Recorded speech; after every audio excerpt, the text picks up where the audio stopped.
Mastering the art of these in English. Hello, language learners. Today, we are diving into the depths of English grammar. Specifically, we're going to talk about demonstrative determiners, focusing on the word these.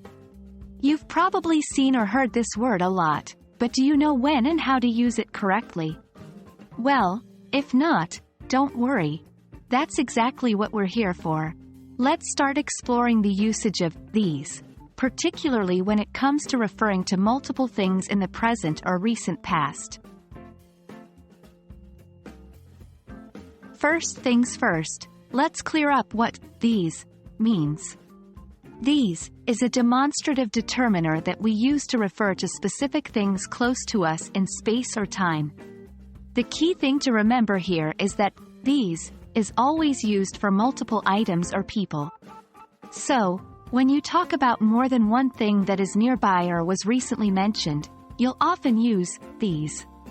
For example, if you're at a shop and you want to buy 3 apples that are close to you, you might say to the shopkeeper, "I want to buy these apples." Let's delve a bit deeper. How can we use these to talk about things in the present? Well, when you are talking about several things or people that are physically near to you or are part of the current conversation, you use these. Consider you're in a library, showing your friend some books. You could say, "Look at these books. They're all about space exploration." Here, these is referring to the books in your presence. But what about things in the recent past? Good question. We use these to refer to multiple things or people recently mentioned in the conversation. Let's say, for instance, you're discussing different types of pizza with your friend. You might say, "Out of these pizzas we just talked about, I like margarita the most." Here, these refers to the various types of pizza you just mentioned in your conversation. And there you have it.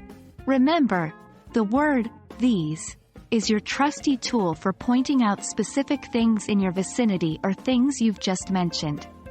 It's a simple word, but mastering it will make your English that much more fluent and natural.